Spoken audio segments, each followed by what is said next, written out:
রহমান মোল্লা কলেজের যে দুটি ভবনের যে সামনের ভবন অর্থাৎ ভবন নাম্বার 1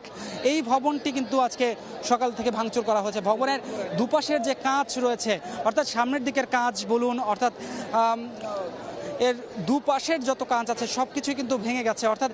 এখানকার যারা সাধারণ শিক্ষার্থী আছেন তারা কিন্তু বলছেন যে যতটুকু ক্ষতি হয়েছে তা অপূরণীয় ক্ষতি হয়েছে। পাশাপাশি যে বাইরে থেকেই এমন ক্ষতি হচ্ছে তা কিন্তু নয়, ভবনের ভেতরেও কিন্তু বেশ বিধ্বস্ত হয়েছে বলে আমরা জানতে পেরেছি। আমরা ভেতর থেকে যখন আমরা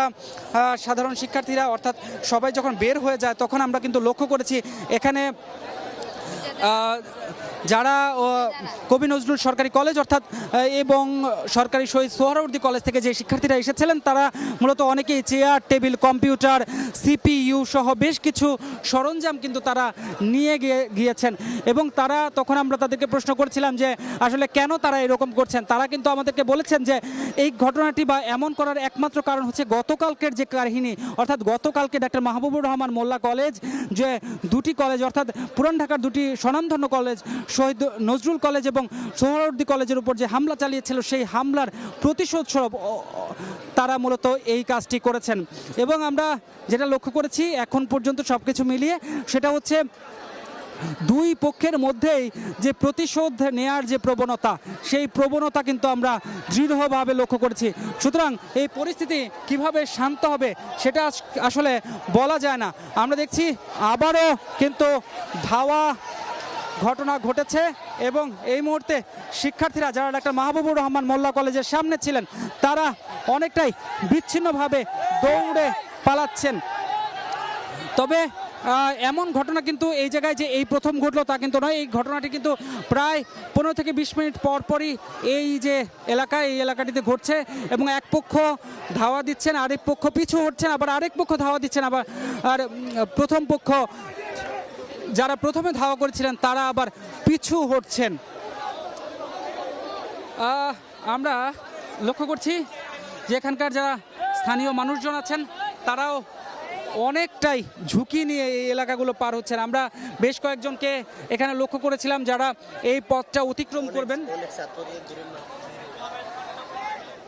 আমরা অনেককে লক্ষ্য করেছিলাম যে এই পথে যারা নিয়মিত যাতায়াত করেন তারা অনেকেই এই পথে আসতে ভয় পাচ্ছেন। তারা গণমাধ্যম কর্মী দেখে বারবারই জিজ্ঞেস করছিলেন যে আসলে এই পথে যাওয়াটা কতটা যৌক্তিক হবে, কতটা তাদের জন্য ঠিক হবে। সুতরাং এই পথে যারা যাতায়াত করছেন তাদের জন্য কিন্তু এই পথটি ব্যবহার করা একদমই ঠিক নয় বলে পুলিশের পক্ষ থেকে আমাদেরকে জানানো হয়েছেন এবং এখানকার স্থানীয় মানুষজনও কিন্তু এই পথটি এখন পরিহার করে চলার অনেকটা চেষ্টা করছেন। আমরা যতটুকু জানতে পেরেছি যে এখানে কিন্তু বেশ কয়েকজন আহতও হয়েছেন সকাল থেকে যেহেতু সকাল থেকে ইট পাটকেল ছোড়ার ঘটনা ঘটেছে, লাঠি সোটা নিয়ে দুপক্ষের শোডাউন ছিল। আমরা দেখেছি দুপক্ষের হাতেই বেশ কয়েকজনের হাতে আমরা রডের উপস্থিতি দেখেছি, বেশ কয়েকজনের হাতে আমরা মোটা লাঠির উপস্থিতি পেয়েছি এবং আমরা কিন্তু বেশ কয়েকজনের হাতে দেশীয় অস্ত্র লক্ষ্য করেছি। সব কিছু মিলিয়ে এই জায়গায় যে পরিস্থিতি সেই পরিস্থিতি যে ঘোলাটে যে কোনো সময় হতে পারে তার আলামত কিন্তু সকাল থেকে ছিল। সুতরাং এই জিনিসগুলো সবাই দেখতে পেয়েছে কিন্তু পুলিশ প্রশাসন কেন দেখতে পেল না সেই জন্য কিন্তু সচেতন মহল একটা প্রশ্ন তুলেছে। এই জায়গায় সাধারণ মানুষ প্রত্যেকটা দোকানপাট এখানকার যারা সাধারণ মানুষ ব্যবসা করেন তারাও কিন্তু বলছিলেন যে এই যে যারা ব্যবসা করেন ব্যবসা পার্শ্ববর্তী যাদের দোকানপাট রয়েছেন তারা কিন্তু সকাল থেকে বেশ দ্বিধাদ্বন্দ্বের মধ্যে ছিল যে কেন মূলত তাদের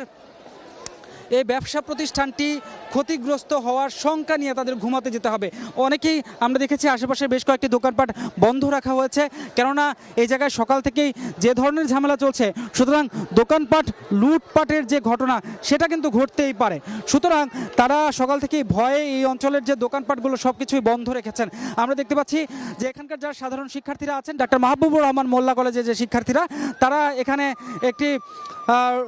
রোগী নিয়ে যাচ্ছিল একটা অ্যাম্বুলেন্স, তাকে ঠিক সসম্মানে হাসপাতালের দিকে যাওয়ার যে রাস্তা সেটা করে দিলেন। অর্থাৎ শিক্ষার্থীরা কিন্তু বারবারই বলছেন যে তাদের যে সড়ক অবরোধ তাদের যে বিক্ষোভ সেখান থেকে কিন্তু জরুরি সেবার সকল গাড়ি অথবা সকল যানবাহন কিন্তু সেটার আওতামুক্ত। সুতরাং সকাল থেকেই আমরা এই ব্যাপারে কিন্তু দুপক্ষের পক্ষ থেকেই আমরা কিন্তু একটু সহানুভূতি দেখতে পেয়েছি। যেমন প্রত্যেকেই জরুরি সেবার গাড়িগুলোকে একটু গুরুত্ব দিয়েছেন যাতে তাদের সমস্যা না হয় সেক্ষেত্রে একটু নজর দিয়েছেন। তবে সব কিছু মিলিয়ে যেহেতু সকাল থেকে ব্যাপারটি খুব একটা সহিংসতা মুক্ত ছিল না সেক্ষেত্রে যে সাধারণ মানুষ আছে সেই সেই ঘটনার যেহেতু ঘটনার মধ্যে একটা সহিংসতা আমরা লক্ষ্য করেছি, সেক্ষেত্রে এলাকার মানুষের মধ্যে কিন্তু একটা ভীতি কাজ করছিল। আমি আরেকবার একটু জানিয়ে রাখতে চাই, আমাদের সঙ্গে যে নতুন দর্শকরা যুক্ত হয়েছেন তাদেরকে একটু বলতে চাই যে আজকের এই ঘটনার সূত্রপাত কিন্তু আজকে নয়, আজকে থেকে বেশ কয়েকদিন আগে, অর্থাৎ এই কলেজের অর্থাৎ ডাক্তার মাহবুবুর রহমান মোল্লা কলেজের একজন শিক্ষার্থী অভিজিৎ, তিনি কিন্তু মৃত্যুবরণ করেন ন্যাশনাল হসপিটালে, অর্থাৎ যেটি পুরান ঢাকার অবস্থিত এবং পুরান ঢাকার শহীদ কবি নজরুল সরকারি কলেজের পাশেই অবস্থিত এবং সেই মেডিকেলটিতে মারা যান এবং সেখানে তারা মানববন্ধন করতে যান এবং এক পর্যায়ে তাদের সঙ্গে কবি নজরুল সরকারি কলেজ এবং সরকারি শহীদ সোহরাওয়ার্দী কলেজের যে শিক্ষার্থীরা আছেন তাদের কিন্তু একটা বাকবিতণ্ডা হয়। সেই ধারাবাহিকতায় গতকালকে রাত্রে ডাক্তার মাহবুবুর রহমান মোল্লা কলেজের যে শিক্ষার্থীরা আছেন তারা সরকারি শহীদ সোহরাওয়ার্দী কলেজের ভাঙচুর চালায় এবং সব কিছু মিলিয়ে কালকে থেকেই এ নিয়ে একটা চাপা ক্ষোভ ছিল যে কেন সরকারি শহীদ সোহরাওয়ার্দী কলেজের শিক্ষার্থীদের প্রশ্ন ছিল কেন আমাদের উপর হামলা করা হলো। সেক্ষেত্রে তারা সেখান থেকে বের হয়ে এসে অর্থাৎ আজকে সকাল থেকে তারা ভিক্টোরিয়া পার্কে তাদের যে কর্মসূচি সেই কর্মসূচি ঘোষণা করেন এবং দুটি কলেজ মিলে অর্থাৎ কবি নজরুল সরকারি কলেজ এবং সরকারি শহীদ সোহরাওয়ার্দী কলেজ মিলে তারা সকালে জমায়েত হওয়ার চেষ্টা করেন এবং এক পর্যায়ে তারা কিন্তু সেখানে জমায়েত না হয়ে তাদের স্ব কলেজে অবস্থান নেন এবং ঠিক 12টার দিকে তারা দুটি কলেজ থেকেই ভিন্ন ভিন্ন আকারে বের হয়ে তারা ডাক্তার মাহবুবুর রহমান মোল্লা কলেজের দিকে রওনা দেন এবং এখানে এসে তারা প্রথমেই ভাঙচুর চালান এবং ভাঙচুর চালানোর এক পর্যায়ে তাদের সঙ্গে ডাক্তার মাহবুবুর রহমান মোল্লা কলেজের যে শিক্ষার্থীরা আছেন তাদের মধ্যে একটা সংঘর্ষ হয়, কিন্তু সংঘর্ষ শুরু হওয়ার আগেই অনেকটা ভেঙে চুরে ফেলা হয় ডাক্তার মাহবুবুর রহমান মোল্লা কলেজ এবং একদম বিধ্বস্ত করে ফেলা হয়। আমরা তখন যেটা লক্ষ্য করেছিলাম যে এই ঘটনাটি ঠিক পরেই ভাঙচুরের ঠিক পরেই আমরা লক্ষ্য করেছি যে এখান থেকে ভেতরে যে বিভিন্ন সরঞ্জাম রয়েছে এই সরঞ্জামগুলো কিন্তু সরকারি শহীদ সোহরাওয়ার্দী কলেজ এবং কবি নজরুল সরকারি কলেজের যে শিক্ষার্থীরা আছেন সেই শিক্ষার্থীরা কিন্তু বের করে নিয়ে যান। সব কিছু মিলিয়ে এই পুরো ঘটনাটার মধ্যে পুলিশের উপস্থিতি কিন্তু তেমনভাবে এখানকার সাধারণ যে শিক্ষার্থীরা আছেন অর্থাৎ ডাক্তার মাহবুবুর রহমান মোল্লা কলেজের যে শিক্ষার্থীরা আছেন তারা কিন্তু তেমনভাবে লক্ষ্য করেননি। সুতরাং এই নিয়ে পুলিশের উপর তাদের কিন্তু একটা চাপা ক্ষোভ আমরা লক্ষ্য করেছি যে একটা ঘটনা ঘটার পরে এত পরে কেন পুলিশ ঘটনাস্থলে এলো, এই ঘটনা নিয়ে তাদের কিন্তু একটা চাপা ক্ষোভ রয়েছে। এই মুহূর্তে আমরা যতটা দেখছি এই চারিদিকের পরিস্থিতি কিন্তু একদমই গোমট এবং চারিদিকের যে অবস্থা আমরা দেখছি যে শিক্ষার্থীদের পক্ষ থেকে বারবারই দাবি তোলা হচ্ছে এই যে ঘটনাগুলো ঘটেছে গত দুদিন যাবৎ দুই পক্ষের শিক্ষার্থীরই কিন্তু একই দাবি যে দুদিকেই যে ধরনের বিশৃঙ্খলা সৃষ্টি হয়েছে, যে ধরনের শৃঙ্খলা বহির্ভূত কাজ হয়েছে এই ঘটনাগুলোর যাতে সুষ্ঠু তদন্ত হয় এবং যারা এইসব কাজের সঙ্গে